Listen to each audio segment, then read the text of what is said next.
Hello, everyone. Welcome to the Tumbles Creek virtual pickup party for spring 2026. It's lovely to have you all here. Fun seeing people chime in with where they're joining from.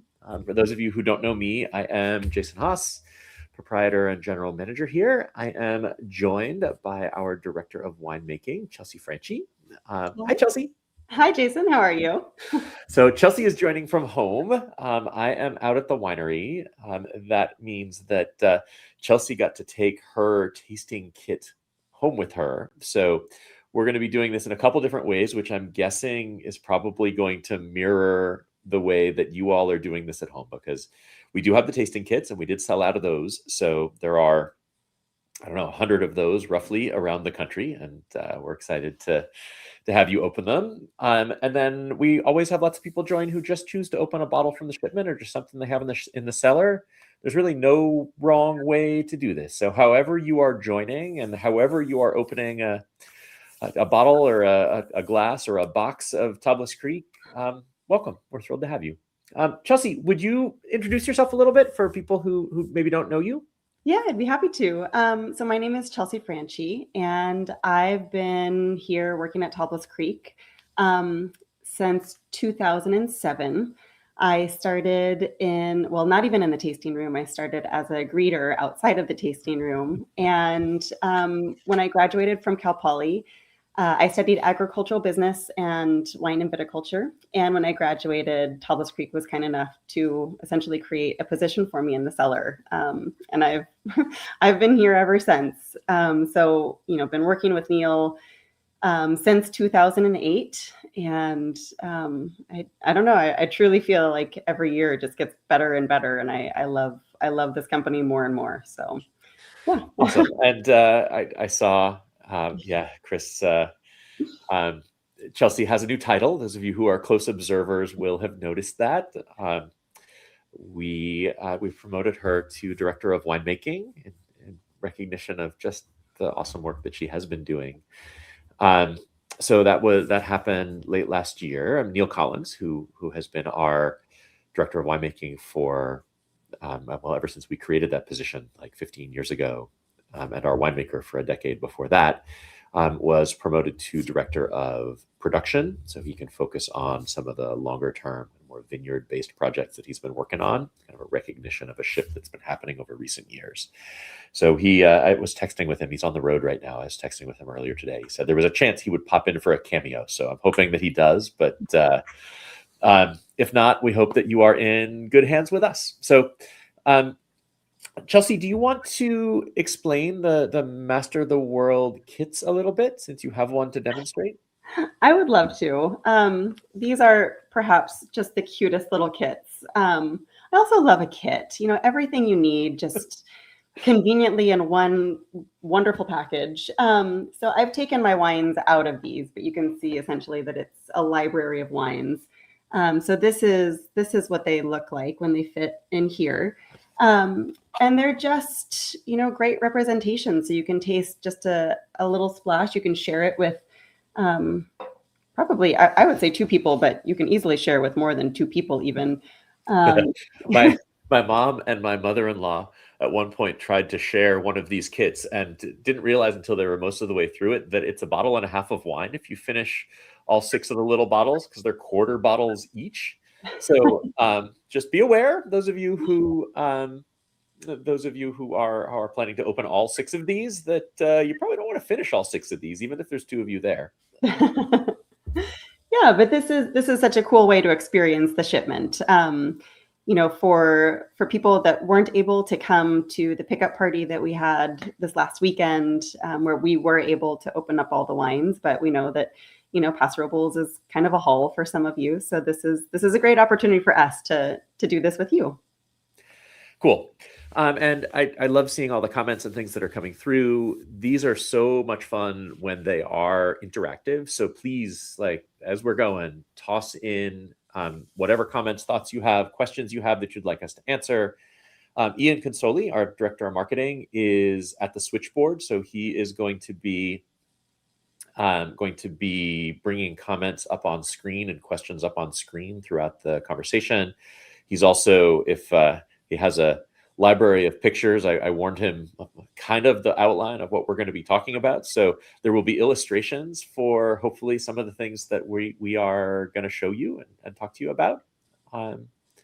Meanwhile, yeah, awesome. So I second all of these nice comments that people are making about you, Chelsea. Okay, so our goal is to have this be pretty tight. We would like to be done in about an hour and a half. So if you're trying to plan the rest of your evening, set the timer for what, 80 minutes from now, and let's go. And before we wait any longer, let's have you pour your first wine. So if you are following along with the kit, we're going to start with the Dianthus. It's the Dianthus Rosé. If you just have a glass of whatever Tubeless Creek you're choosing, then make sure you have some in your glass, and let's start. Okay, Chelsea.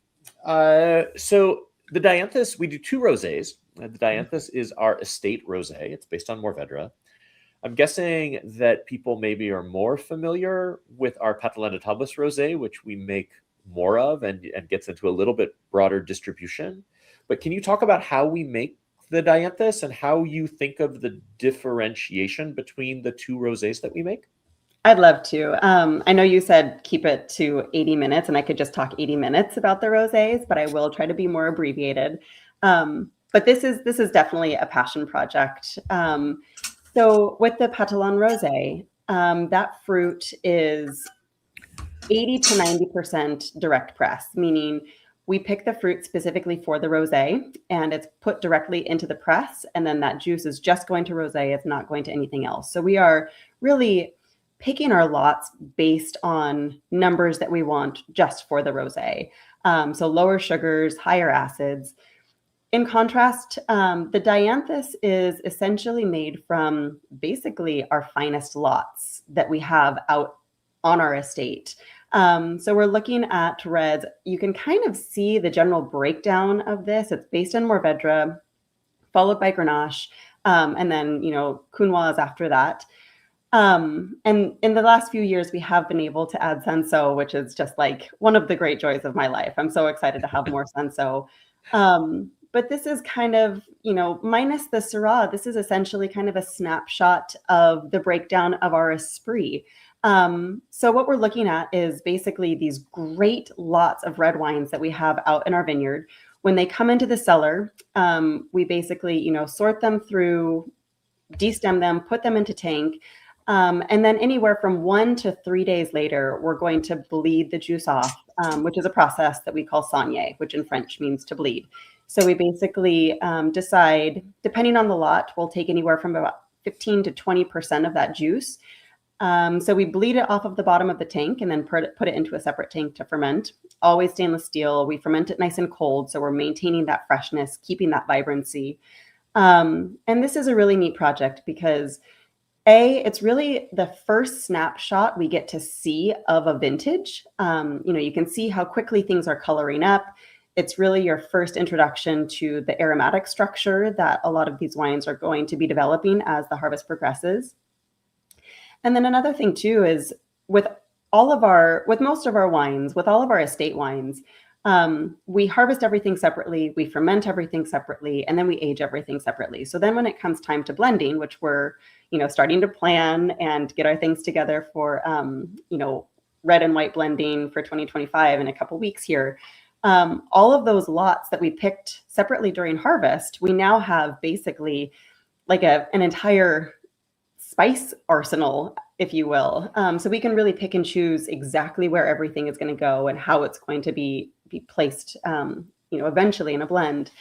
Where Dianthus is this great rolling fermentation that we maintain the entirety of harvest. So, we start with those early Grenache lots coming into the cellar, and you have these high sugar levels. And then as they start to ferment, that sugar starts to dip, and then we'll add some more Grenache. And it's just this really cool kind of rolling fermentation that lasts all through harvest. And so I do think it adds a little bit of depth and complexity. So for a wine that has an early release like the rosés, that nuance is already built into the wine because we built it up all harvest.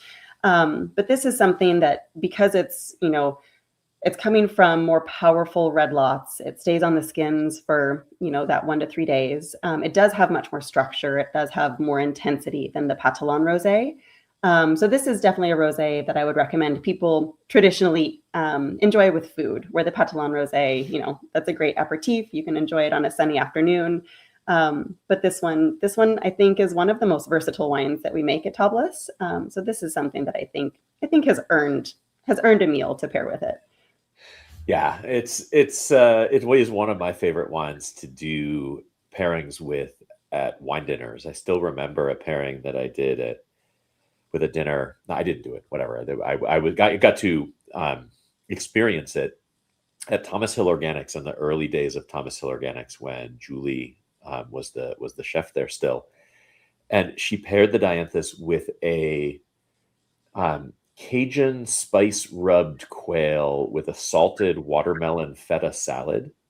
And it was the experience of like the wine being poured and everyone is tasting the wine and talking. The food comes down, and having people taste the food and then the wine and then the food and then the wine. And like the whole courtyard at Thomas Hill went silent as people were like, wow, wow, wow.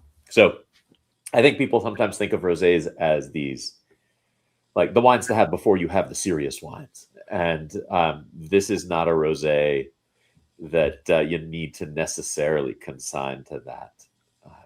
Agreed. Yeah, I mean, this is a great summer wine, obviously. I think the Cajun spice absolutely nailed it. Anything with some heat to it, this is a great foil for. And it goes well with, a lot of these fresh spring produce dishes that we're preparing now that do have, higher acidity, maybe a squeeze of lemon or some lime. Those tend to be a little more difficult to pair with because you need a high acid wine. You need a wine with higher acid than what's in your dish. And this can absolutely fit the bill. It's got that acidity that'll carry through and cut through a lot of anything that you pair with it. This is a great option.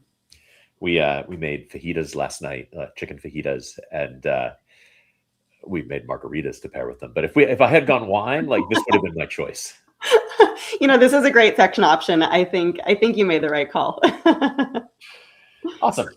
The other thing which I think is worth noting is that the Patelin Rosé is from grapes that we are mostly purchasing that are grown at other vineyards. And this is entirely off of our estate, which means it is regenerative organic and biodynamic certified. And if you look on the back label, you should see that there it is, that ROC gold. So we'll talk more about that when we get to some of the farming things. But that never gets old, seeing that on the bottles. It feels pretty great. It And does. that gold and the color of the dianthus together are pretty fun. Cool. So somebody's saying that they're enjoying crab cakes with the dianthus. That sounds pretty good. And I would guess that those crab cakes are probably going to be pretty great with the next wine that we're going to taste also.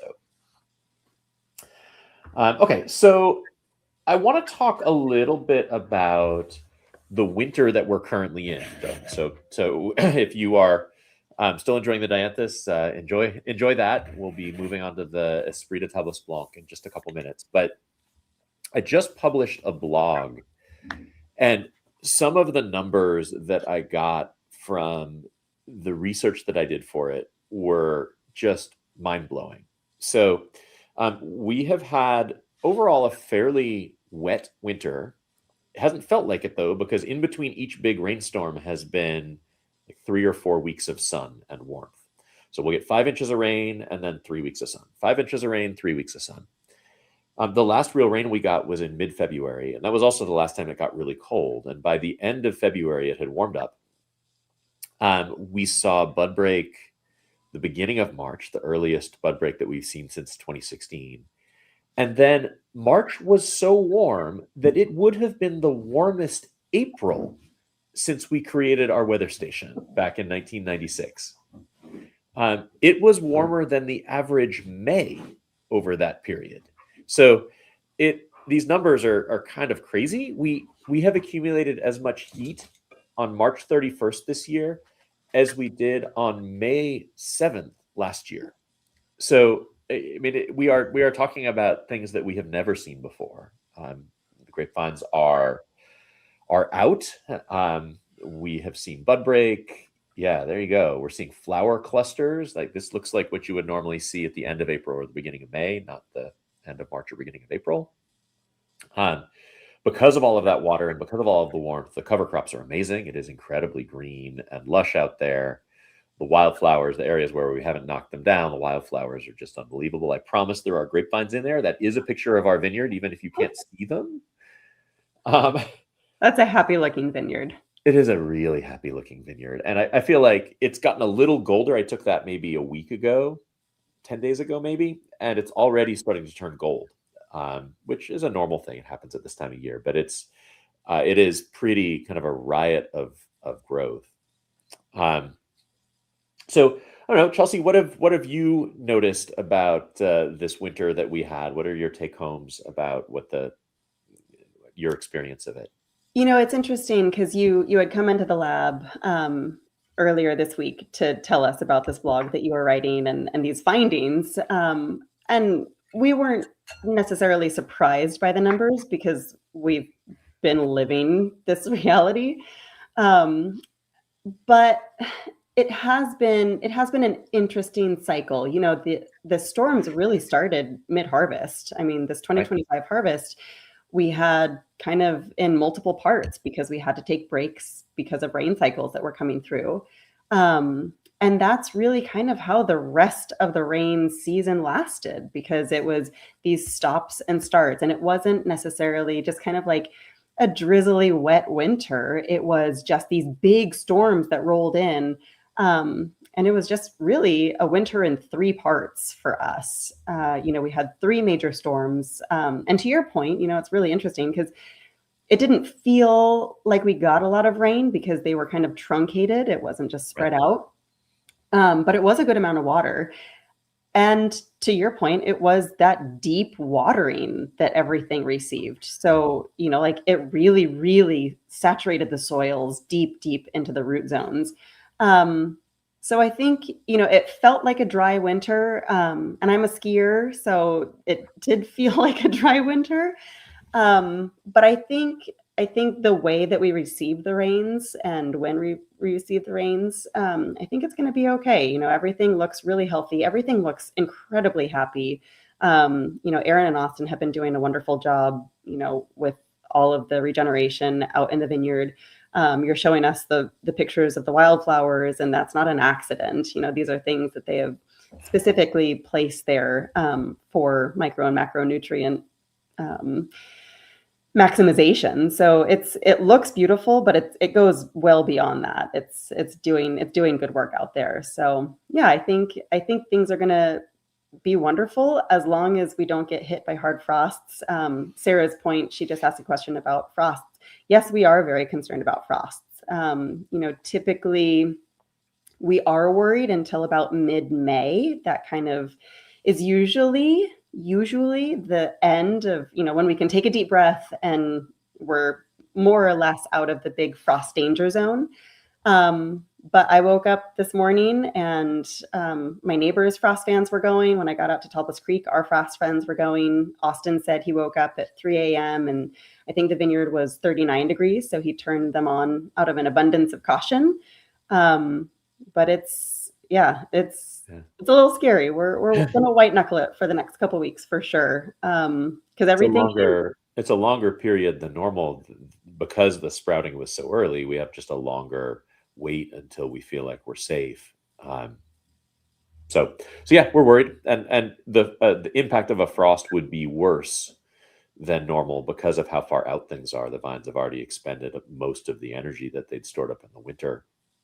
So if we were to get a freeze, it would be a big problem. So anyway, fingers crossed. Anybody who has a line with the weather gods or any pull, please put in a good word for us.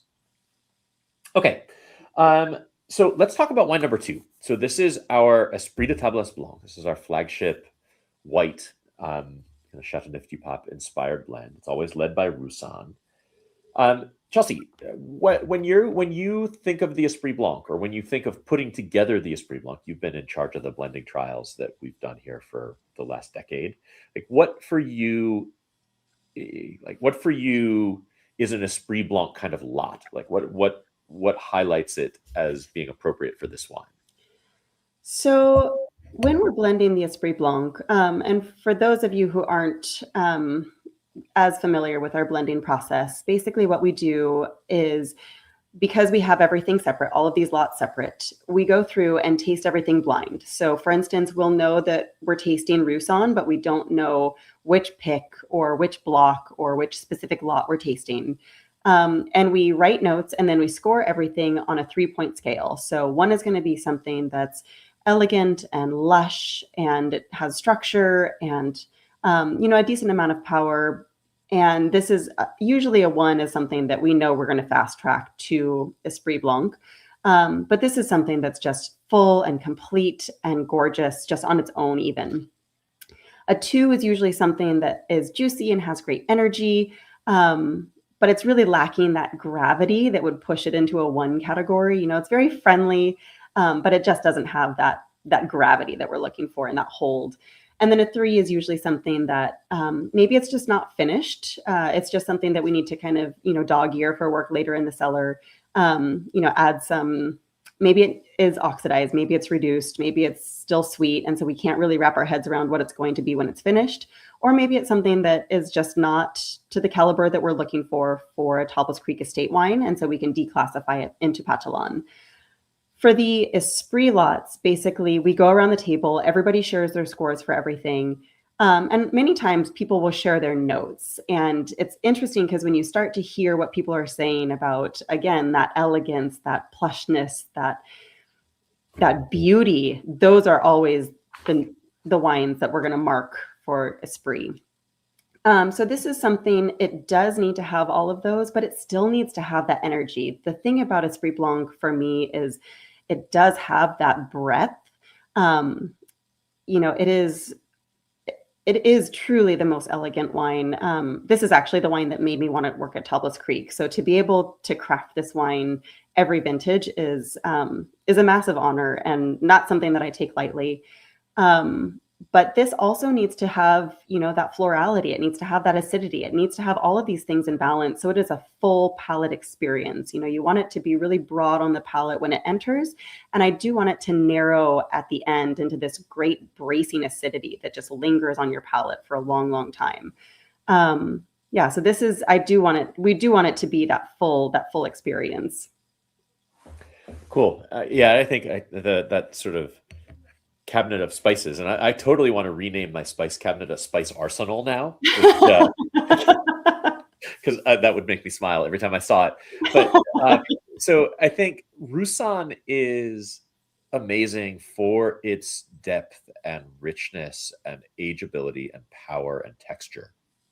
And in general, we're always blending things into that are brighter, because Roussanne is like all of this like core, middle, and base notes. And then the things that we're blending in, all the other white Rhone varieties, the Grenache Blanc, the Picpoul, the Bourbon, Claret, Picardon, those are all higher in acid than Roussanne is. And our goal is to keep that essential texture and richness and weight, but give it freshness.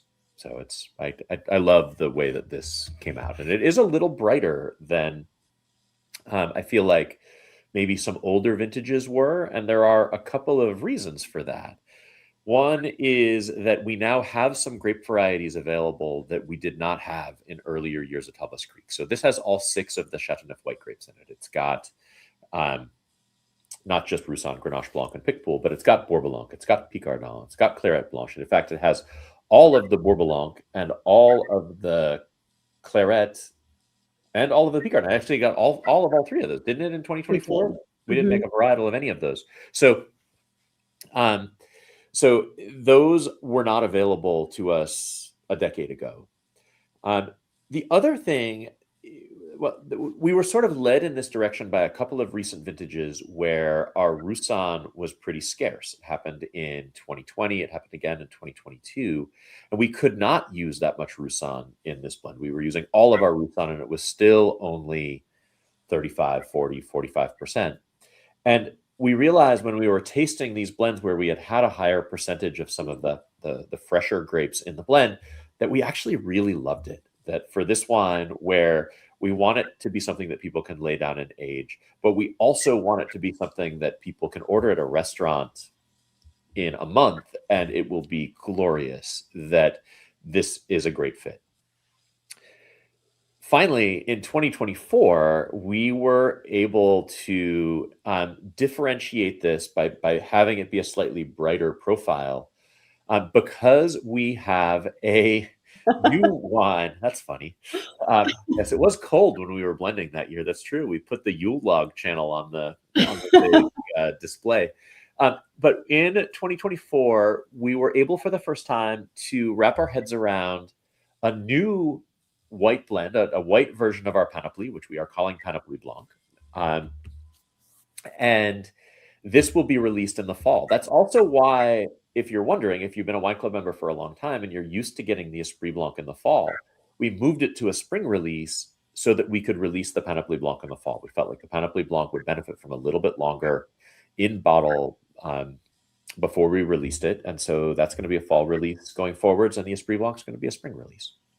And it is such a fun wine. I mean, I feel like it's always so exciting when we do make a new wine, but this has been in the works for a long, long time. I mean, your dad, Robert Haas, he was talking about making a white version of the Panoply for years and years. Again, we're always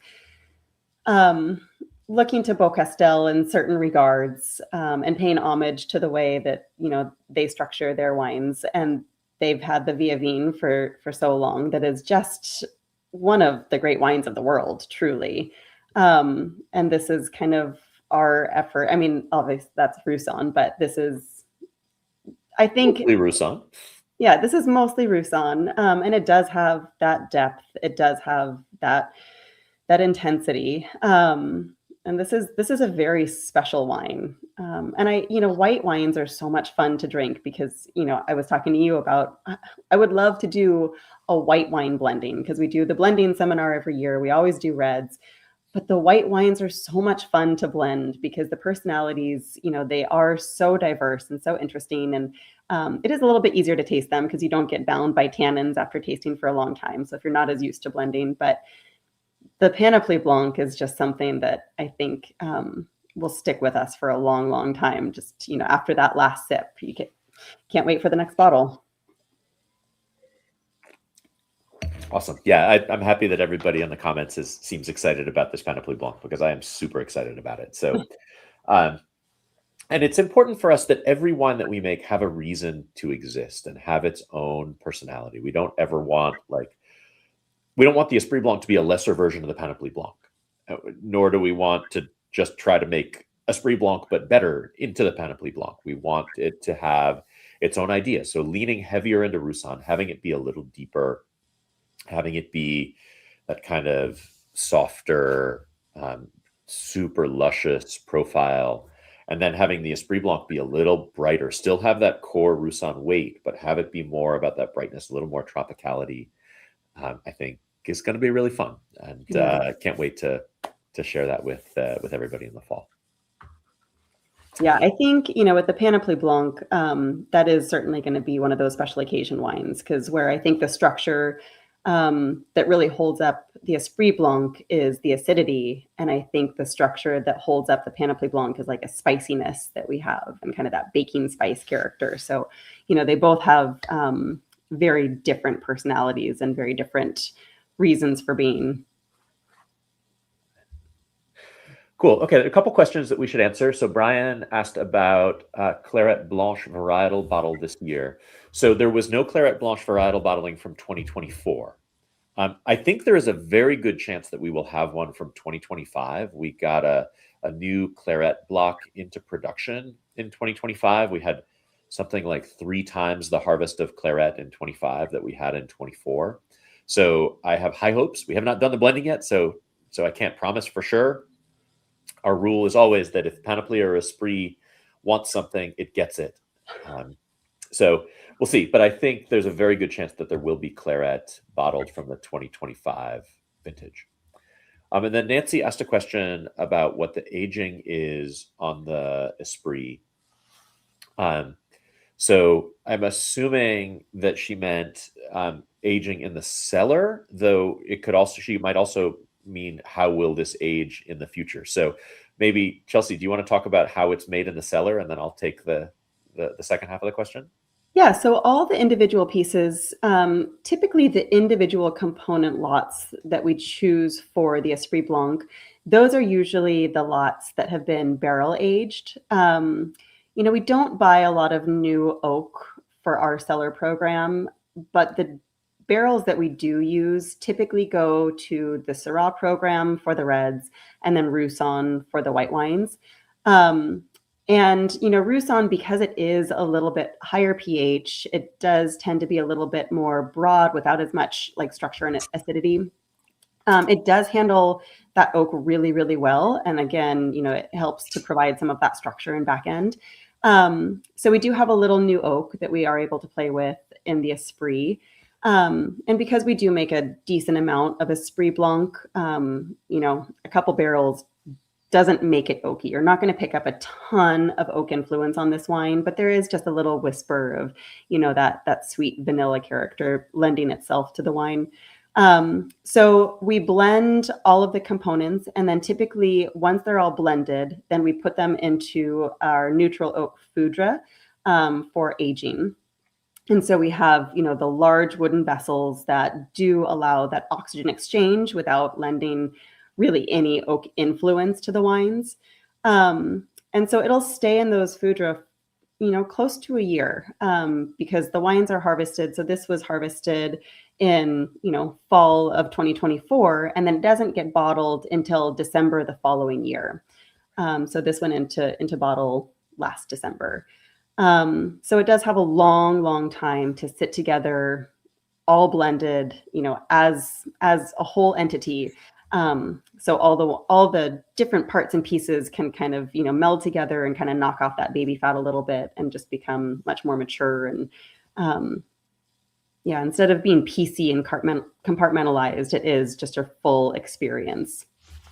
Cool. And then in terms of how this will likely evolve over time, I mean, we will be doing a summer vertical tasting that we always pick a wine to do a vertical tasting of each summer. And the summer vertical tasting this year will be the Esprit Blanc. So if this is something that you are intrigued by, put that on your calendar. I have written down when that is. That's going to be July 12th. But that's a little teaser. So it will age beautifully. We have a vintage chart.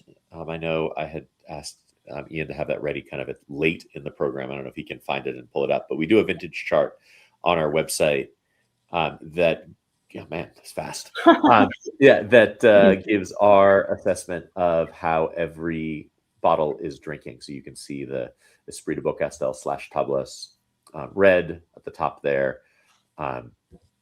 There is a white version also down. If you scroll down that, you can't scroll in this picture. It's just I'm sure this is just a screenshot. But if you look, we have our assessment as to how it's drinking, and it drinks great out to 20 years. It's not the same, and you're not doing it wrong if you wait, if you drink it before 20 years. But it gets deeper and more caramelly, kind of creme brulee and hazelnuts, and it's quite a fun thing to watch over time. Okay, so we have had one wine from 2024. We're going to have a red from 2024 next. So before we jump into the reds, perfect. Sorry, I meant to talk about this. So food pairings. So at the live in-person pickup party, Chef Jeff Scott did a shrimp ceviche for the pairing with the Esprit Blanc that was absolutely delicious because it was sort of a creamy ceviche. There was a coconutty aspect to it. There was a little sweet potato puree that picked up the richness of the Esprit Blanc really nicely. And then the brighter aspects played off of the more traditional kind of citrusy, tangy ceviche characteristics. So that was a really, really yummy match. And is that recipe on the website? I don't think we've gotten it from Jeff yet. We should ask him because I would love to put that up. I would like to make it again myself. Yeah. Cool. Okay. So in terms of 2024, we've talked about the whites. What about the reds? We're going to be tasting like one of the very first of our 2024 reds. What do you remember about the red blending from 24? Well, I mean, the red blending, at the end of it, it was an insane amount of wines that we had crafted. The 2024 vintage, you know, we are coming into a situation where we do have a lot of wine available, which makes it so fun to blend because not only is there a lot of it, but it's been exceptional. I think we actually just finished a bottling run this week. So we've been bottling Wednesday, Thursday, and Friday of this week, and it was all 2024 reds. And it's been such a delight to kind of revisit this vintage, getting things blended and getting things prepped for blending. The 2024 vintage, and you mentioned this earlier this week, where I think a lot of people were feeling like the 2023 is the vintage to keep an eye on. Like the 2023s are spectacular. They are just like, those are the ones that I'm definitely, pulling aside and putting in my cellar. The 2024s are not a vintage to stand in anybody's shadow. And I want to, these are definitely wines that are in it for the long haul. The 2024s have a ton of structure. Like I think that's one of the hallmarks of this year, or this 2024 vintage.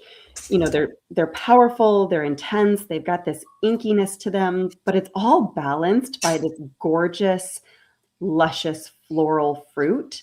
So everything is it's just dripping in this beautiful fruit, and then it just grabs you and holds onto your palate. I'm a huge fan so far of the 2024s, and every single wine we bottled this week is just like, oh no, I think this is my favorite. No, actually, I think this is my favorite. Oh my gosh, well, this is probably my favorite. So it's been, it's an exciting vintage to watch out for, and I think this is only going to get better with time too, because it does have so much intensity behind it. This is going to be one it's again beautiful now, fun to drink now. These are wines that will do very, very well laying down in a cellar. Yeah, it was a year which started out cool and wet. We thought it was going to be a repeat of 2023. If we were like by the middle of June, it was tracking almost identically to 2023. And then it was like somebody flipped a switch. And the last week of June, it got hot and it stayed hot until November. So it seemed like the grapevines were like, oh, wait, like you want us to go faster? Like we can go faster, because they had all of the reserves and all of the water reserves, all of the vine health, all of the soil health was in great shape because of the consecutive cool years and all of the water. And so we didn't get any of the kind of weirdness that we got in hot years like 2020 and 2022 that were also drought years. Mm-hmm. So yeah, I think it's a great finish. Let's talk about the Côte de Table specifically. So the 2024 Côte, which is always led by Grenache, good chunk of Syrah, and then a decent chunk of both Counoise and Mourvèdre also. So Chelsea, can you talk a little bit about what you like about Grenache when it plays a lead role? Grenache, it's interesting because we talk about grape varieties in the cellar like they're friends, because we do spend a lot of time with them, and you really get to know them on a different kind of level. But Grenache to me is always just the most joyful and jubilant of any of the varieties that we work with. As you can see from that picture there, it's a great snacking berry. So when you're, long days up on the sorting table, you consume a lot of Grenache. Big, juicy berries, but the skins, typically with a larger berry, you tend to have traditionally less structure and less tannin. And that's not the case with Grenache. Grenache does have a lot of structure, a lot of grip. But it is something that has this bounce. It has this chewiness. Grenache to me is always one of those great varieties where if we're blending something and it's not quite there, it's just missing a little bit of something, Grenache is more often than not the answer. This is going to be like, if you're missing a little mid palate, if you're missing a little structure on the back end, if you're missing a little florality, if you're missing a little fruitiness, Grenache is going to satisfy all of those requests and more. But it is one of those great varieties that always kind of reminds me of maybe the class clown in school, where always it's fun and maybe a bit distracted and distracting. But with time, this is something that really settles into itself so beautifully. And Grenache, with some age, it kind of dusts off a little bit of that candied fruit character and deepens into itself really nicely. And then you're left with that beautiful fruit, the intense structure. And this is something that, starts off young, just excited. And then all of a sudden, with a little bit more time, it's magnificent. I'm a huge Grenache fan, but this is one of those great varieties. It's just like, it's so lovely to have this to work with, because it really also has just this huge array of different styles that you can make from it. From light and floral and juicy all the way to like heavy and dense and structured. And one of the things that I always tell people about Grenache is, color is not an indicator of intensity. And, you always see that with Grenache, where it does have, a lighter color to it, at least on our estate. And then it just has these claws on your palate, and it just, doesn't want to let go. And it's such a fun experience to, watch somebody see that, how Grenache behaves, from the glass to the palate for the first time. But it's so fun to blend with. And we have like all of those Grenaches in our lineup now. I mean, we've got everything from the richest, meatiest Grenaches that go into something like Panoply or Esprit, through the varietal Grenache, through the lots that become the lead in the Côte Tablas, all the way to the Alouette, the chillable Grenache that we just sold out of the 24, but we're excited to have a bigger production of 25. So that's something that everybody can look forward to. We're going to do an early summer release on that. Yeah. Cool. So anything else on 2024, Chelsea, before we turn our attention back to 2023? I think, 2024 was a great vintage for us. 2023, which we'll talk about later, that was a tough act to follow. But 2024 was a fun vintage to harvest. Everything came in. It was a little bit later, and we did have time to kind of really wrap our heads around what that vintage was going to look like. And it was kind of, we got everybody's feet under them, and we had this good rhythm. And then all of a sudden, harvest was off in earnest. But it's a fun pace to have for a harvest, to experience a harvest like that, where you have the whole team where it's able to click and able to get into that rhythm, and then it's go time. And the fruit that was coming in that vintage was just such a treat to work with. We did have, like I said, we had a lot of that structure. The 2024 vintage, the rosés that we were pulling, the Saugniers that we were pulling for Dianthus, I remember we were leaving them on the skins for about a day. The color was, getting intense pretty quickly, and the aromatics were developing quickly. So again, coming back to the Dianthus being that first snapshot of the vintage, all of a sudden, we knew that we had something really, really special in our hands. And I think it's proving to be correct. Cool. Okay, we'll now turn the clock back a year to 2023. So there've been 2 intervening harvests since then. But one of the things that I really love about 23 is the texture that the tannins have. And these 3 wines that we're going to be tasting are all the kind of most tannically rich and most texturally complex of the wines that we make. They're the ones that we think benefit from extra time. They get long aging in the cellar, and then we bottle them and we age them for another year in bottle before we release them. And often that means that these are wines that are going to benefit from even more time in the cellar. I mean, often our Syrahs I'll taste when they're young, and they are like, you can tell the power and the potential that's there, but I'm burying them in the back of my wine fridge for a decade. 2023, because it was the coolest year that we've had in almost 15 years, because everything took so long to get ripe and it ripened so gradually, and then the harvest season was this kind of perfect, gentle harvest season where things ripen slowly and in sequence. There's a refinement to the tannins of these highly tannic grapes that I think is going to be something to look out for with all three of these wines that we're going to have next. So we're starting with the Syrah. But meanwhile, Chelsea, what do you remember about this 2023 harvest season? 2023, I will always come back to 2023 just being like truly the dream vintage. I think, as a winemaker, if you could custom design a growing season and a harvest season, I think anybody that you ask is going to say it's the 2023 vintage. It was, everything had extended hang time on the vine, so it was able to develop all of these, the ripeness was just a slow development, which did, I think, in the end, add these layers of nuance and complexity that, you don't typically get with a quick development.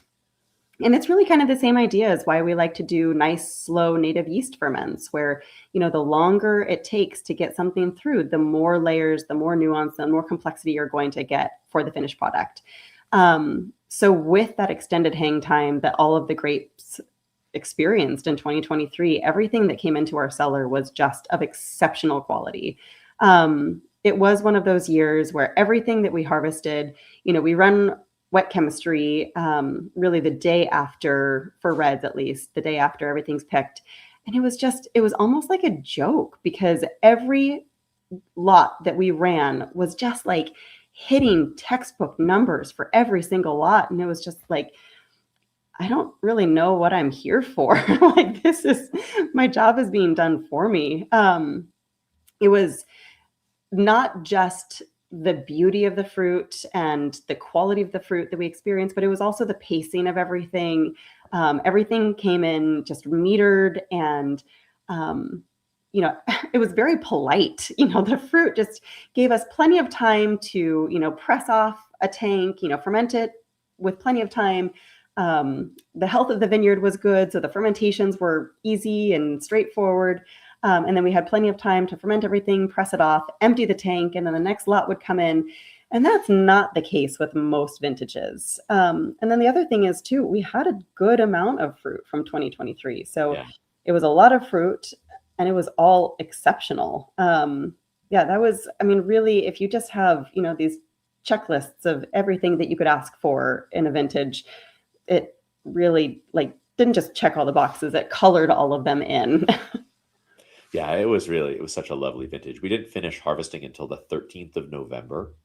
Used to be a little more common that we would pick into November. We haven't done that since 2013. So the fact that not only did it go into November, it went 2 full weeks into November gives you a sense of what kind of an anomalous vintage it was. So with the pumpkins at the bottom there. Yeah, pumpkins at the bottom when you get almost to Thanksgiving. We didn't start the harvest until the 12th of September. And that's late for us. I think, compare that to what we're likely to see this year. We could be harvesting we could harvest before the end of July this year if things stay at the current pace. But starting in the middle of September is great. It's a little scary when you get to the middle of October and you're less than half picked.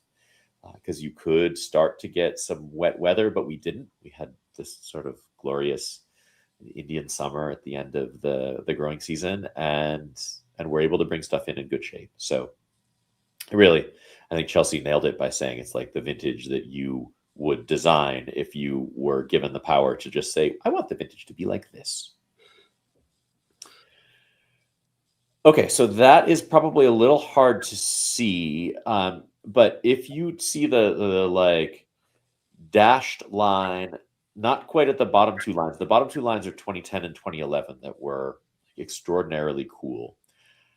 That dashed line that's just above those 2 bottom lines, that was 2023. And then all of the other vintages since then are above that. So that's a measure of heat accumulation.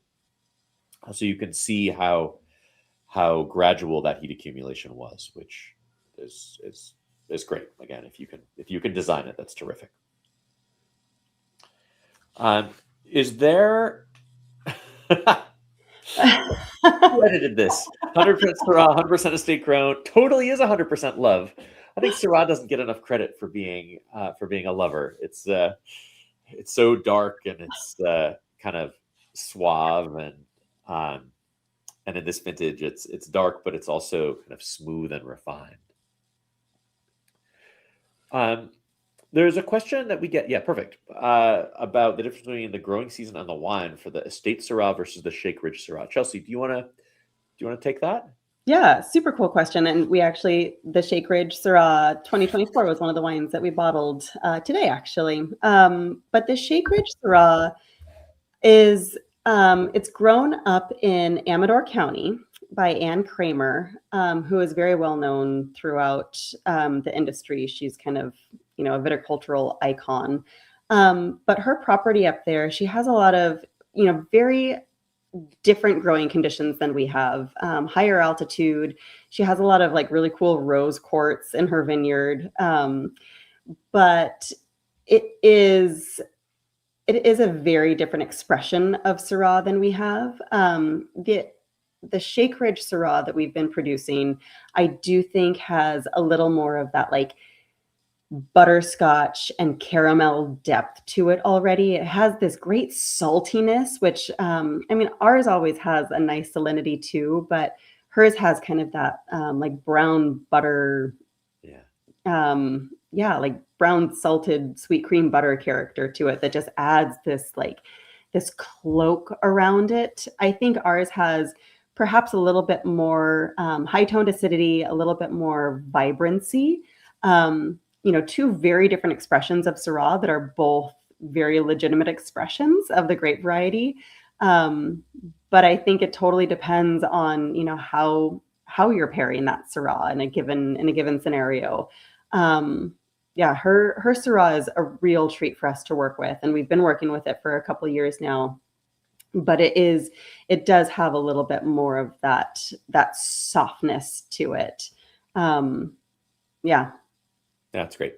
There's a lot of iron in the soil up in the Sierra foothills, which there's not really here in Paso. And there is that characteristic, like brown butter kind of warmth characteristic. I get that in the Shake Ridge Syrah. I also get that in a lot of the Syrahs from the Rocks District up in northeastern Oregon. It's that the similar kind of red soils that you see.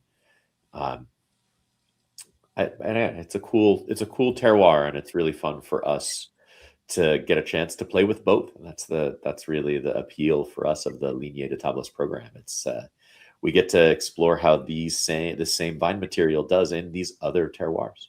Well, and it's especially cool for me. I mean, the vineyards that we've been working with the last couple of years, I'm from the Sierra foothills. And so working with fruit that's coming from Amador and from El Dorado for the Fanati vineyard, this is like, it's just a real treat and kind of homecoming experience for me, working with fruit from where I'm from at my new home. It's just, it's really cool. Awesome. Okay, a couple more comments on the Syrah that came through. That people are enjoying it. It's great. I'm very happy that people are enjoying it. It is a Syrah vintage that I really love because it's not just something that I think will be good in the long run. It's something that I think is in a beautiful place already right now. Richard asks a really interesting question. I'm not even gonna try to answer this. I'm gonna let you, Chelsea, tackle this one.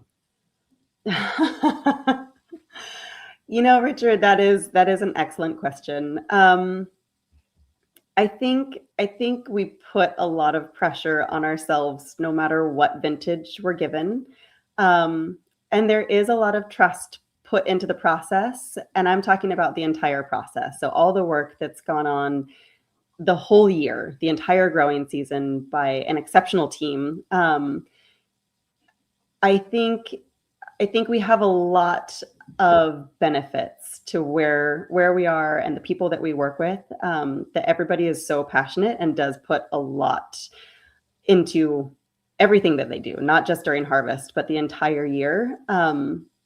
So when it comes time to harvest, every single year it's a big deal. and one really difficult year. And I will tell you, 2022, I always say it made me kind of question a lot of my life choices, because that was an exceptionally difficult vintage. And then, Mother Nature gave us 2023, which kind of like, oh yes, this is what I love about this job. This is a great joy. Yeah, so every year you're handed something different, and that's one of the cool things about this career, is that they can be, and they are, vastly different. There's no such thing as a normal vintage. Every year has its positives, has its challenges, and you just have to know how to work with them. So Yeah, it's great. One of the things that I often come back to when I'm thinking about a question like that is we are trying almost always in the cellar to make the wines, the best possible wines that we can make from that vintage. We're not trying to make a vintage taste like another year, or match up to some sort of ideal that we somehow have separate from what the year is. We're just trying to make it be the best that that year can give us. And we know by the time we get to the blending trials, or at least by the time we've done the first couple of days of the blending trials and we've graded the different lots, we have a rough sense of what the year is like overall, what the best lots are like, and what the percentages are of the best lots. And there are years where you only really have enough of the very top rated lots to make the amount of Esprit that you want to make. And sometimes it even constrains the amount of Esprit that we want to make. And then there are years like 2023 where we could have made twice as much Esprit as we needed to make and wanted to make, given the quality of the lots.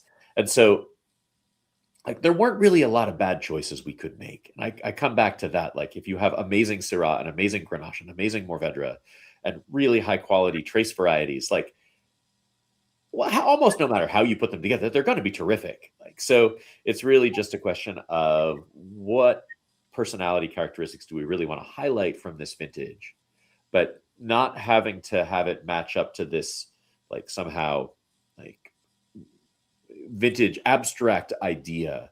I think makes it a lot easier to feel confident that we are actually hitting the mark every year. Well, and that was one of the challenges, if I recall, of the 2023 red blending, where we typically make 3 different iterations of, say, Esprit, and then we taste them blind. We don't know which is heavier percentage of Syrah or Grenache or what have you.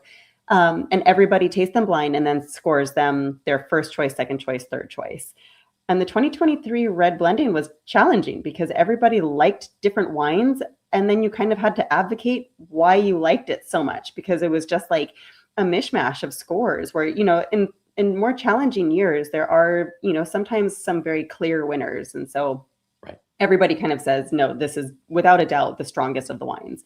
In a year like 2023, you really have to nail down how you want to express that vintage. And it was an advocation process. And I remember kind of explaining myself, like, this is why I choose blend number 2. And, it was a process for everybody to kind of meet in the middle. But it even in years where you do have exceptional fruit, there are different sets of challenges that come with that. Yeah. Cool. Okay. So let's move to wine number 5. This is our 100% Tannat.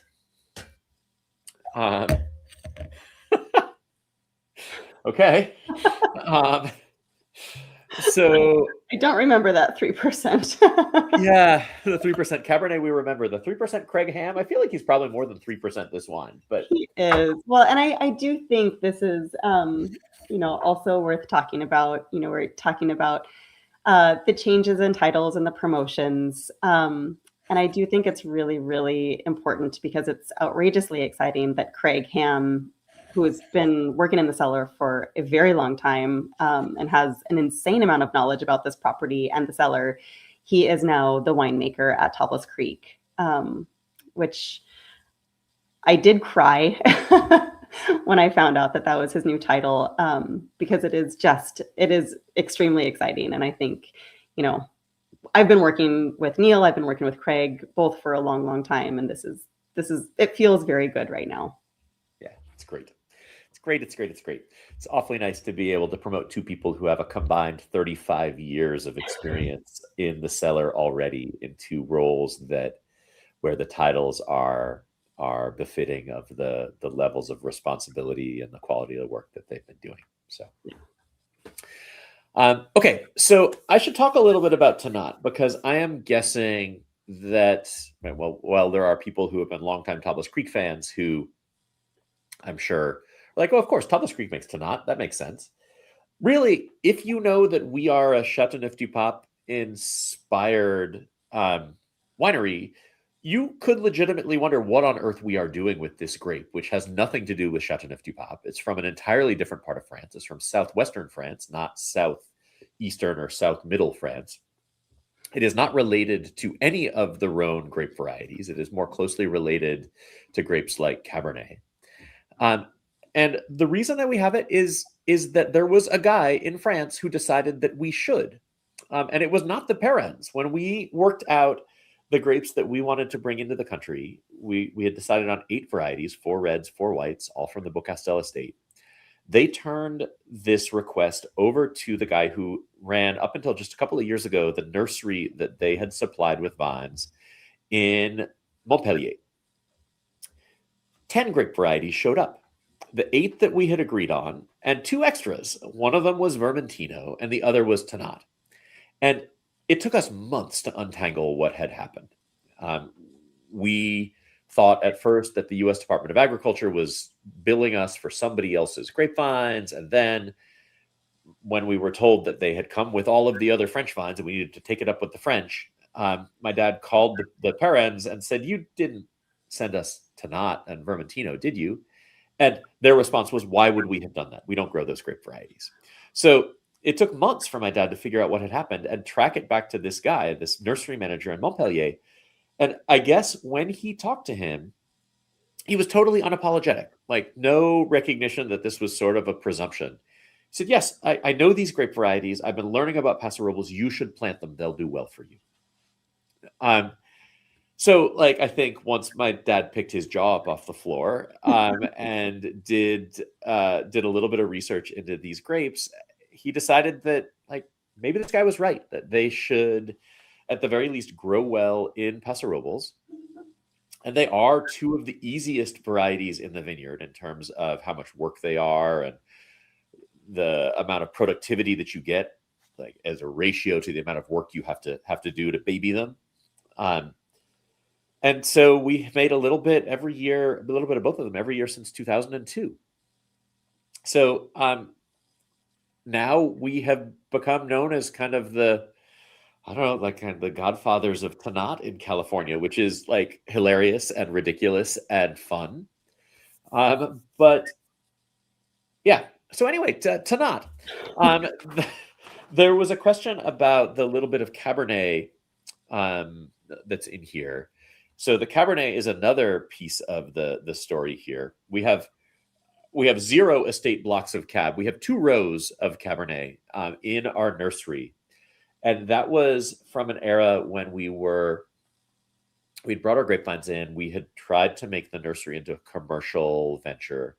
We'd never been all that successful doing it. The nursery business is super cyclical, where because there's a long lag time between somebody deciding to plant and then those grapes getting into production, it's like 5 years to between the beginning and the end. It tends to be that lots of people decide that the same thing needs to be planted, and then by the time that comes into production, there's too much of it. And so there's this boom and bust of most varieties. And so we would have years where we would do great in our nursery. Then we'd have years where we would lose $100,000 trying to figure out what the right things were to graft. And so my dad had the idea that maybe the nursery business would be a better business if we had a few grape varieties that people always wanted. So we already had a little bit of Chardonnay from the Chardonnay experiment that we had done for Sonoma-Cutrer, but we thought we would bring in Cabernet and Merlot and Cabernet Franc to go along with it. And the Cab was the first of those to come through the quarantine. We made enough vines to plant a couple of rows of Cabernet, and then decided that we were going to outsource the nursery and not grow the grapevine, the grape varieties, and do the grafting here ourselves anyway. So we never planted the Merlot or the Cabernet Franc. We do still have a few of those mother vines in pots hidden deep around the property scavenger hunt for the next time that people come here. But we realized that Cab is a historically important blending partner for Tanat. And it, yeah, this is it. So in Mariran, where Tanat is best known from in France, they add Cabernet because it helps mellow out the Tanat. And I just love the fact that there is a grape which is so intense that you use Cab to mellow it out. So most years we will use all of the Cabernet that we have, and it comes out to 2 or 3 or 4% of our Tanat blend. We have we have bottled Cab 4 times in our history where we got to the blending table and tasted the 2 barrels of Cab that we made and couldn't bear to blend it away. The most recent was 2017, 2018, something like that. Oof.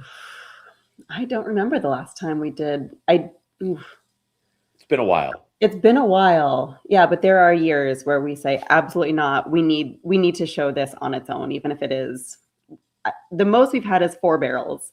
And that was a bountiful year. I think that was 2010. Yeah, but the Cabernet that we make here it's really fun, and it is, extremely varietally correct. But in so many years, it's so little production. And it is really fun for us to play with, but for the most part, it's just a neat little oddity that we know is going to go into Tanat. Yeah. Yeah, don't hold your breath for a Cab coming out. And definitely not a Chardonnay because they're all gone. No, we grafted those over to Mourvedre and Counoise, so no Chard. But Paso Robles is a great place to grow Cabernet. I don't think there's a lot of doubt about that. It's just not who we are. So we sort of set certain boundaries for ourselves. We break those boundaries from time to time. Witness the Tanat, but it's we try to limit those side quests to just 1 or 2 a year and not get too distracted by them. So. Absolutely. Well, then Tanat is fun too because it does allow us, to break up, to kind of shake up the blend, if you will, of the Engoblé. Because the Engoblé, is more traditional Rhone varieties. And then we do add usually anywhere from 3 to 9% ish Tanat to that blend every year, just to kind of hold it on your palate for a little bit longer. But it also just makes a really, really fun blend. Just, not a lot, but it doesn't take a lot of Tanat to really change the landscape of a wine. Yeah. So describe Tanat, Chelsea. How do you describe it to people? Boy, Tanat is a muscularly structured wine. It does have more of that like bulky muscle to it. But Tanat is also just an exploration, like a full exploration of the flavor and aroma wheel that you can look at, if you're learning about wine and kind of, compartmentalizing like, oh, is this wine more fruity or is it more earthy or is it more spicy or is it, where are you going on this flavor and aroma wheel? And I feel like Tanat, every time we do tasting notes for it, it's like if you were just to spin that wheel and it's just all of those things. I feel like we're always laughing because it has that like irony, bloody character, and it has this roasted game, and it has, this powerful intensity, and it has that gunmetal and flint, and it also has violets, and it also has candy, and it also, it has, these really powerful, intense pieces, and that's kind of the structure. And then it has all these like beautiful, delicate things that just kind of like fit themselves into the nooks and crannies of this wine. So this is like, you could literally say anything about this wine, and it's probably in there. I love that you mentioned the violets, that kind of floral top note that Tanat always has for me above all of this like dense, powerful, tannic, rich, dark, just lushness. And it was funny. I told that to somebody recently. It was like, oh, it has these violets to it, and people heard violence, and I was like, yeah, it's got that too. Yeah. Yeah, that's correct. Again, if you think that it could be in there, it's probably in there. Okay, what do you like to pair with Tanat in terms of food? Oh, again, coming back to the fact that I love to ski, I love to be up in the snow, I love to be in the cold. Um, I'm a winter person at heart. This is one of my favorite wines to turn to. And one of my favorite things to make in the winter is the Thomas Keller Slow Cooker Cassoulet.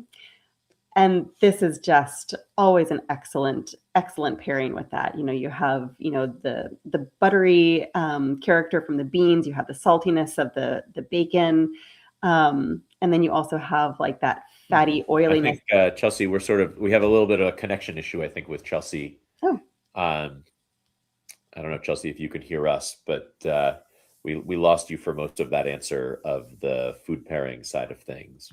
am I back now? Sounds like maybe it's not 100% back. Maybe Ian, while Chelsea's internet recovers, can you put up the food pairing that Chef Jeff did for the in-person pickup party? So it was a spring lamb navarin. So it's basically a lamb stew with carrots and leeks and the star anise, that kind of deep, juicy lushness. Spiciness, spicy richness, pretty great. Richard just popped up, so maybe it was not on Chelsea's internet side. Maybe it was the Topless Creek internet side. That actually makes a lot of sense. All right, so should I keep going then? Yes, please. Well, actually, everybody already heard you, so it just I would just be the one who'd be surprised by it. So no, you don't need to repeat yourself. Right. Ian just appeared outside the window of the office that I'm doing this in and said, no, that was us. That was us. So, okay. Sorry, everybody. If you lost me for a little bit and heard Chelsea perfectly, well, great. That's probably way better anyway. Good. Okay. So I think we are ready for wine number 6. We're ready we've made our way all the way to the Panoply. Which I think that is a reward in and of itself. So Panoply is the wine that we make in the honor of the Beaucastel Hommage à Jacques Perrin, which is one of the greatest Chateauneuf du Papes in the world. It's made with a very high percentage of Mourvèdre to honor Jacques Perrin, who was the patriarch of the Perrin family and the one who really established Mourvèdre as the lead grape at Beaucastel. So do we have a picture of the literal meaning of panoply? Because it's fun. Great. Yeah. So a panoply was essentially a knight's full regalia, like not just when he's got a shield and a breastplate or a chainmail. It's like the whole getup when you've got the helmet and the arm things and the leg things, and I don't have all of that vocabulary, but probably should have studied it. I think that is what it's called, actually. Yes, perfect. Yeah. But the panoply, so a knight in his panoply would have been a knight turned out for a tournament, for show. And one of the things that my dad really loved was words that had the same meaning in French and in English, particularly if they had the same double meanings. And panoply has turned into, it's not that it's a common word, but it is used still in the sort of the same way that a word like cornucopia is used, where it's like the full array of all of the stuff all together. And that was the spirit that we wanted to share when we made Panoply for the first time back in 2000. So in the same way kind of you did for the Esprit Blanc, can you talk a little bit about what makes a lot Panoply worthy in your mind, Chelsea? Yeah, the Panoply is so fun to make because, like you mentioned, we're not trying to make anything better than Esprit. It's just a different expression of this wine. And I think it's also important to note that this is a wine that we still want to fit seamlessly within the array of wines that Topless Creek produces. So we're not making something that is, really heavily oaked or, overly powerful or dense or ripe or any of those things. It still needs to be a Topless Creek wine at heart. But essentially, what we're doing with Panoply is when we're going around the blending table and people are talking about lots, there are certain lots where you just see people's cheeks flush and their eyes light up, and they are just so excited about what's in the glass in front of them. And those are usually the ones that will star. And even beyond that, sometimes we'll just do a barrel selection. So with these lots that are exceptional, we'll taste through, say there's that singular lot is comprised of 12 barrels. We'll taste all 12 of those barrels and pick 2 of them that we think are of the highest quality. And that's the fun thing about wine is even though it's the same lot, all of these wines are living entities, and they are evolving as a living being. And so you do have them split into these different vessels. And despite the fact that it might be the same barrel cooper, you have a completely different wine from barrel 1 to barrel 2, and definitely, between lots. So we go through and do a barrel selection of the ones that we think just have just the most elegance, the most ethereal personality. They have this, they make you want to float, but they also are so grounded. And I think even just, putting my nose in this glass after pouring it, just like, I'm so excited about this wine. This wine to me is always just an exclamation point on an evening. The wines that we make, we're so honored to make something that people enjoy for special occasions. And this one in particular, I think, is something that this wine can make the occasion special. Even if it was just kind of a casual night together, this is something where you open it and you go, oh wow. Yeah. So this is again, it needs to be Talbot's Creek, but it needs to be just a little bit more. I love that. Yeah, it was. I think it's maybe a little surprising for people sometimes to understand why we love Mourvedre so much. It's not a grape which is that widely planted in California. There's not even all that much of it in France. There used to be a lot, but it turned out to be difficult to graft. So it was largely replaced by other things, mostly Grenache, in the aftermath of phylloxera when people needed to replant with grafted vines. But for us, it's got everything that we want. It's got lushness, it's got fruit, it's got non-fruit elements. It's got this beautiful, like, leathery, loamy, earthy, chocolatey character. It's got lots of tannin, but the tannins aren't hard. The tannins are kind of chewy and inviting. And particularly in a year like 2023, where, like, I think this wine is so intense in flavor, but there's no sense of real weight to it. It's light on its feet. It's got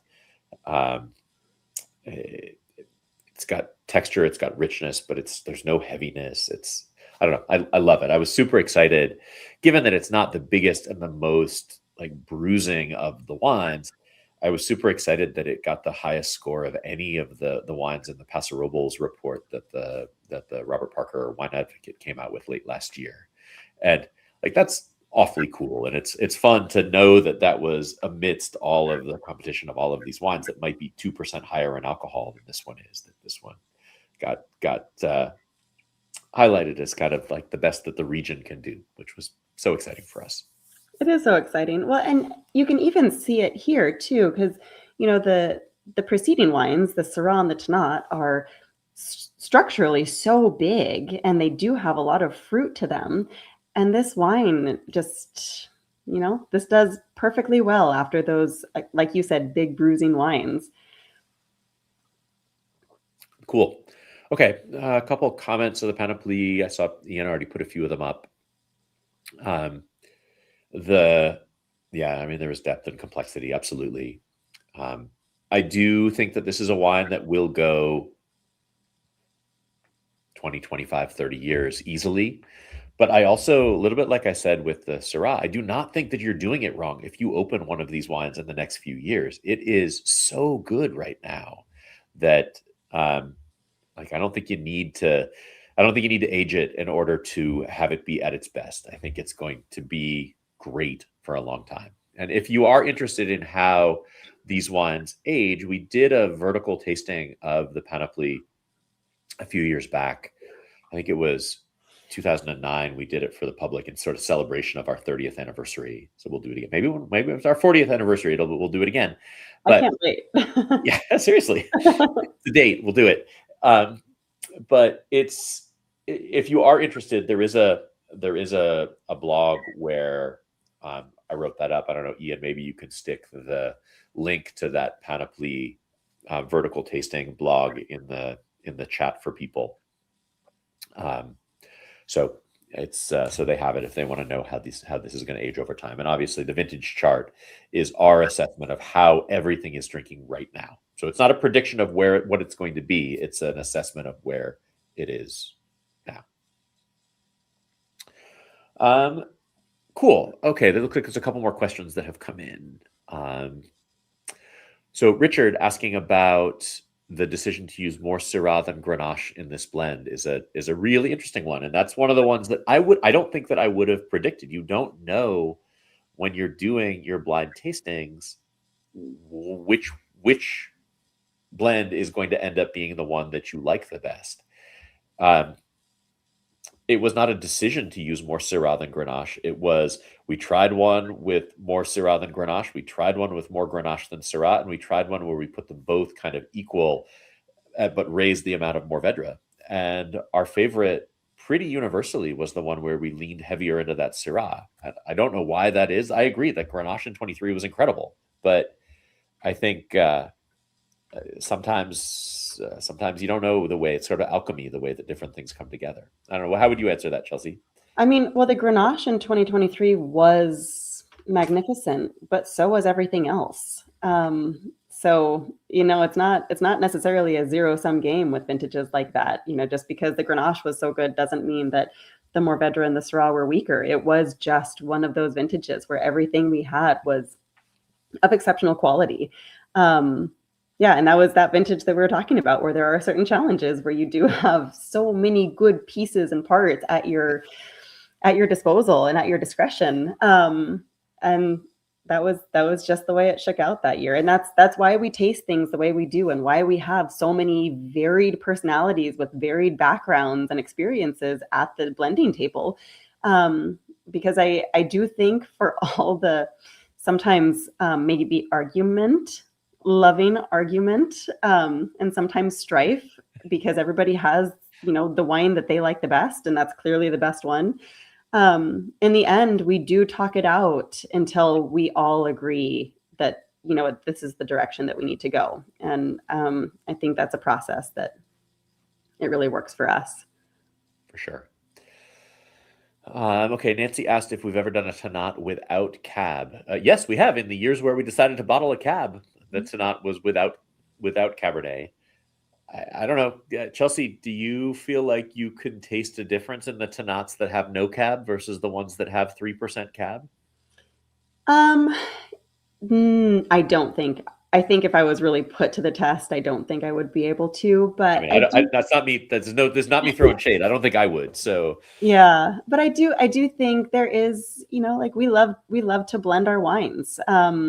Even, I always say, even our single varietal wines are blends of different picks and different lots, to make sure that we're really exploring the entire property here at Talbot's Creek.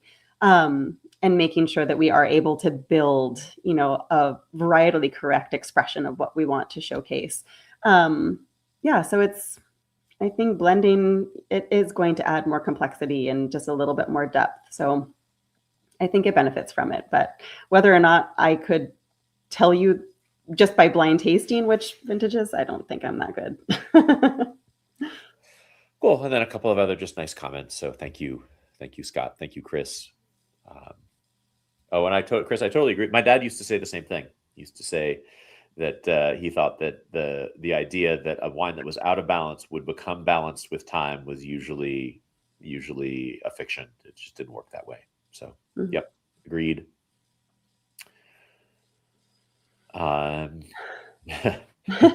we We try not to replace our foodras because it was very difficult to get them in place. That's not an easy task to get them to move. So we really try to take care of our things. And really, one of the things that we do to make sure that they last forever is to keep them hydrated. So the most important thing is to keep them full if we can. And if we're not able to keep them full, or if you're just between seasons, so after we empty it for bottling and before harvest hits, we'll just make sure to keep them steamed frequently to make sure that any microbial activity is kept knocked down, and then it also helps to hydrate the wood. But that's just to make sure that we have our beloved foodras forever and ever. I mean, we have literally never gotten rid of a foodra, so we don't replace them. We have had to repair them a couple of times. We repair them in place. So yeah, I mean, they figure at Beaucastel that 50 years is sort of the minimum life that they would like to get out of a foodra. So we're not there yet. Our oldest one we bought in 1990 for the 96 vintage. So we probably bought that in 97. So it's getting close to 40 years old. Yeah, but they're excellent. And the concrete eggs, well, knock on wood, but so far we haven't had any issues with those. They are a little more difficult to take care of because you need to make sure that you're not, expanding and contracting the material. So making sure that you're not heating it up and cooling it down too quickly. But other than that, yeah, they're pretty easy to take care of once you know the protocol. I just realized I did my math wrong. 30 years old. The oldest foodra is 30 years old, not 40 years old. I lost a decade. Cool. Okay, so I do want to highlight a few things about what is coming up next at Topless Creek. So we do have a bunch of cool events coming that we already have scheduled. These are all already on the website. They're all already things that people can sign up for. So we tried to be a lot better. Thank you, Ian, for pushing this on us to try to get our full schedule up and posted at the beginning of the year. So these are already things. These are all up on the website. So we have that summer vertical tasting of the Esprit Blanc, which I am super excited about on July 12th. Before that, just in a few weeks, we've got our blending seminar. We're going to be doing the blending seminar on April 26th. People Bjorn, that's funny. We'll have him he'll be in the closing credits. He's too big to put inside. He doesn't fit inside houses. And then we're going to be doing our lamb roast again on the 1st of August. So if you had the chance to come to that last year, it is just such a lovely event. We don't do a lot of dinners out here just because we're a long way outside of town, and I'm leery about giving people a great meal and great wine and then sending them on winding dark roads from a place where you can't get an Uber pickup. But like we try to pull out all the stops in the middle of the summer and do something that's really great. And so that's the lamb roast. So that'll be on August 1st. So you can already register for those, but keep an eye on your emails. We'll be sending out more details. We are also getting out on the road more. So this is our tour poster that Ian put together. It's just a handful of the places that we're going. We have new places that we've added since this was published. So we're going to be going to Houston and Austin, Santa Barbara, Half Moon Bay, Los Angeles, Boston, Nantucket, Willamette Valley, Walla Walla, Colorado, Santa Fe, Los Gatos, and San Francisco. All are already scheduled between now and the fall. There'll be more things that we're going to be adding. We will send out a note to you if you are within like 20 or 30 miles of where we're doing an event. So keep an eye on those. But if you'd like the full listing, it is up on our website now. More immediately, I'm hoping that there are a few of you who are on tonight who are going to be coming on the Rhone River Cruise that Chelsea and I will be hosting. That will be the first week of May. If you are not already registered, I'm sorry, it is sold out, but we'll do it again in a couple of years. But we will be sure to share pictures. It should be so much fun. We are also continuing to do on-demand and virtual events, not just virtual tastings, but we've had some really fun Instagram Lives recently. Had John Alban, amazing pioneer of the Rhone movement, Elaine Chacon Brown, one of my favorite writers. We have a couple of guests already booked going forwards. So that's Michelle Bouffard, who is the founder of the Tasting Climate Change Conference and one of the most influential somms in Canada. She's based in Montreal, so she's going to be my next guest. I wanted to remind everybody about the Wine Atlas Collective, which we helped co-found last year, which is a group of 8 like-minded wineries that you get reciprocal benefits at if you are a wine club member at Tablas Creek. So that includes places like Ridge and Frogs Leap here in California. It includes places further afield like Redtail Ridge up in the Finger Lakes of New York, and Brooks up in Oregon, Lake Hole 41 in Washington, William Chris in Texas, and Blenheim Vineyards in Virginia. So obviously, if you go to those places, please stop by those wineries. You'll be treated as a member because of your membership at Tablas Creek. But also, if you are interested, we're going to be doing a virtual tasting with the other 7 Wine Atlas Collective members, again, using Master of the World. So using the same technology that got you the tasting kits from Tablas Creek. That is going to be on the 15th of April. And there are still tickets, like kits available for that. So Ian, maybe you can post a link to that in the chat as well, because those that we did one in the fall, it was super fun, and the tickets sold out. The kits sold out really early. I think I might have to buy one of those kits because that is a really cool lineup there. Pretty fun lineup. Spring releases, so it's new stuff from everybody. Okay, that was a lot of me. Chelsea, what are you looking forward to in your world? Well, we just wrapped that great bottling.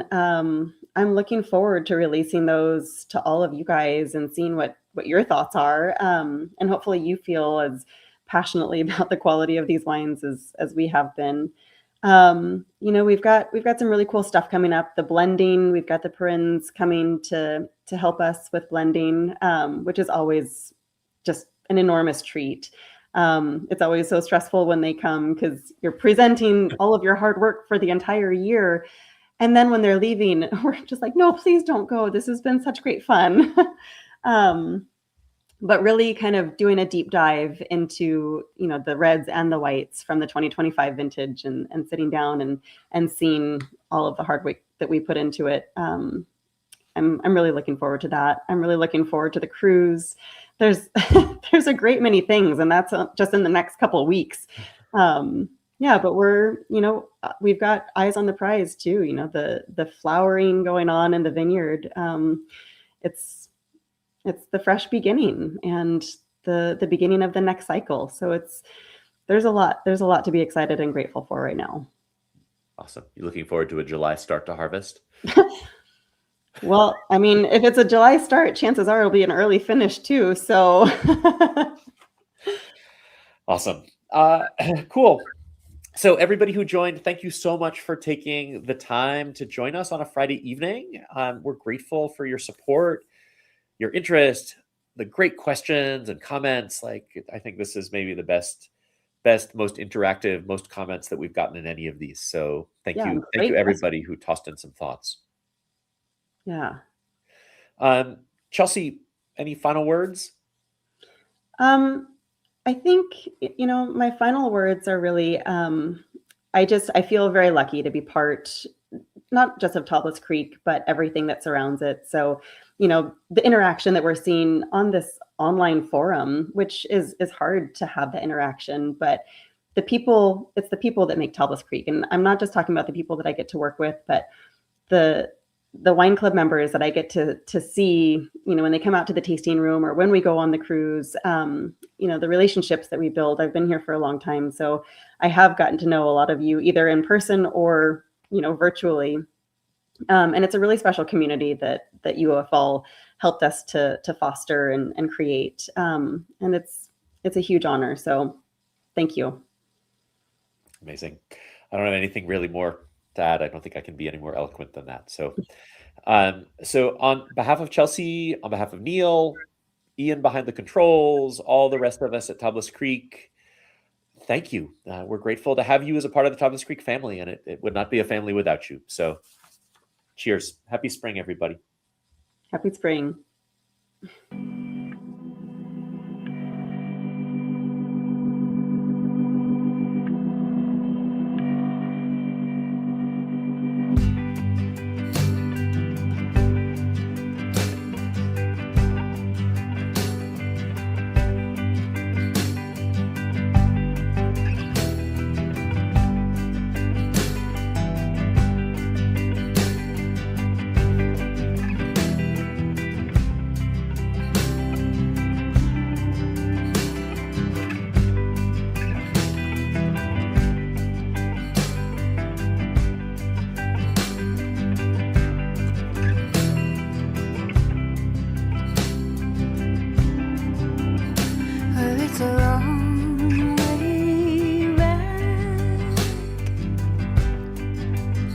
across that great vast Atlantic.